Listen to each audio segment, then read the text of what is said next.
ایک اور میں آپ کو بات بتاتا چلوں، عجب بات، یہ ہم نیک اعمال کس لیے کرتے ہیں؟ کہ اللہ ہم سے راضی ہو جائے اور اللہ ہمیں جنت عطا کرے۔ تو شہید ایک ایسا ہوگا کہ جنت میں جا کے وہ غم میں بیٹھا ہوگا، وہ بے قرار ہوگا، جنت میں اس کو مزہ نہیں آئے گا۔ اللہ کو تو سارا پتہ ہے۔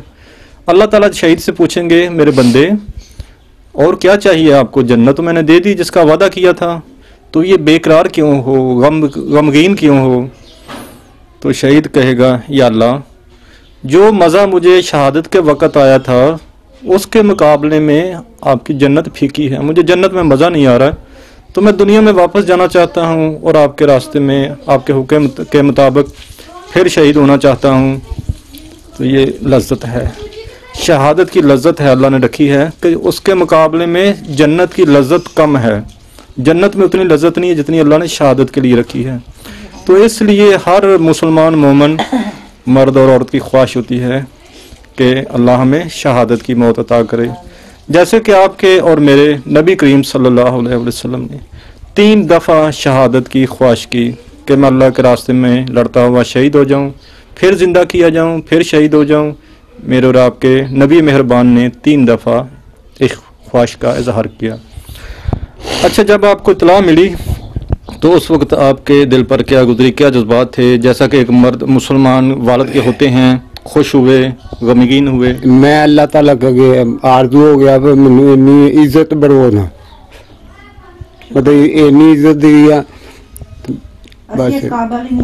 اللہ پاک نے ساڈے تے بہت کرم کیتا، اللہ پاک دے بہت شکر گزار ہاں کہ اللہ پاک نے ساڈے بیٹے نوں شہادت بخشی اور اللہ پاک دی شہادت قبول کر لے اور ساڈے گناہگاراں نوں بھی شہادت دی موت عطا فرمائے۔ اسی اللہ دے اگے شکر گزار ہاں، اور ساڈے بیٹے نے اللہ دے راہ تے اور اپنے پاکستان واسطے جان قربان کیتی ہے، اللہ دی شہادت قبول کر لے، آمین۔ آمین۔ اچھا ماں جی، یہ بتائیے کہ آصف بچپن میں کیسے تھے؟ آصف بچپن سے لے کر جوانی تک بہت ہی اچھا اور بہت ہی نیک انسان تھا۔ اللہ پاک نے اسے اس لیے چن لیا ہے۔ میرے بیٹے نے آج تک ہمارا دل نہیں دکھایا، اپنے بہن بھائیوں سے بھی بہت پیار کیا ہے اور اپنی بیوی سے اور اپنے بچوں سے بھی بہت پیار تھا۔ یہ تو اللہ پاک کی رضا ہے اور ہم گناہگاروں کے لیے ایک تحفہ ہے جو اللہ پاک نے ہمیں بخشا ہے، اور اللہ پاک کا لاکھوں بار کروڑوں بار شکر ہے کہ اللہ پاک نے میرے بیٹے کو شہادت کا رتبہ عطا کیا ہے، اور اللہ کے رسول کا میں شکر گزار ہوں۔ سنو ناظرین، یہ ہماری عظیم مائیں ہیں۔ جیسا کہ آپ کو پتہ ہے کہ جنگ بدر پر معوذ اور معاذ 2 ننھے مجاہد، ابھی جنگ کرنے کی عمر بھی نہیں تھے، ننھے تھے، چھوٹے تھے، بچے تھے، لیکن ان کی والدہ آصف شہید کی والدہ کی طرح باہمت خاتون تھی، تو انہوں نے اللہ کے نبی کے سامنے پیش کر دیا کہ میرے پاس یہ 2 میرے چھوٹے چھوٹے لال ہیں، ہیرے ہیں، میرے 2 بیٹے ہیں، تو یہ آپ پر میں قربان کرنا چاہتی ہوں۔ تو ناظرین، تب بھی ایسی مائیں تھی الحمدللہ ہماری مسلمانوں کی، اور آج بھی ایسی ہمت والی مائیں ہیں۔ آپ نے ان کی باتیں سنی، یقیناً آپ کو بھی جذبہ ہوا ہوگا، آپ کو بھی فخر ہے ایسی ماؤں پر کہ جو وطن عزیز پر اپنے بیٹے قربان کرتے ہوئے خوش ہوتی ہیں اور کہتی ہیں کہ آپ قربان ہو جاؤ، ہمارے یہ ایک بیٹا تو کیا، اگر اور بیٹے بھی ہوتے تو بھی ہم وطن عزیز پر قربان کرنے کے لیے تیار تھیں۔ اچھا ماں جی، آصف کے حوالے سے ہمیں اور بتائیے کہ جب آخری دفعہ آصف گیا تو آپ سے کچھ باتیں جو کی آصف نے، وہ ہمارے سننے والوں کو بتائیے گا ذرا۔ جب میرا بیٹا گھر سے نکلا تو پہلے میرے قدم چومے، میرے پاؤں چوم کر گیا اور کہنے لگا کہ ماں جی مجھے اپنے اللہ کی سپرد رخصت کریں، اور میں نے اپنے بیٹے کو رخصت کیا اور کہنے لگا کہ ماں میرے لیے دعا کریں کہ میں شہید ہو جاؤں۔ تو میں غمزدہ ہو گئی، میں نے کہا بیٹا اللہ پاک آپ کو زندگی اور تندرستی دے اور خیر سے لے کے آئے۔ تو اس نے دیکھا کہ میری ماں رو رہی ہے، پریشان ہے، اس نے کہا نہیں ماں جی میرے لیے دعا کریں کہ میں شہید ہو کے آؤں۔ اور 1.5 مہینے کے بعد ادھر جانے وانا جانے کے بعد 1.5 مہینے کے بعد کہ فون آیا مجھے، میں نماز پڑھ رہی تھی ظہر کی، تو میرے بیٹے نے میرے ساتھ بات کی اور بول رہا امی جی میرے پاس نا وہ وائرلیس سیٹ ہے، بات اتنی زیادہ لمبی نہیں ہوگی، حال چال ہی پوچھنا ہے۔ اس کے بعد میں نے اس لیے اس کی بیوی کو جلدی سے فون دیا کہ آپ بھی بات کر لو۔ جب ہم سے بات ہوئی اور وہ دوسرے ہی دن اللہ پاک کی رضا کے لیے راستے میں شہید ہو گئے۔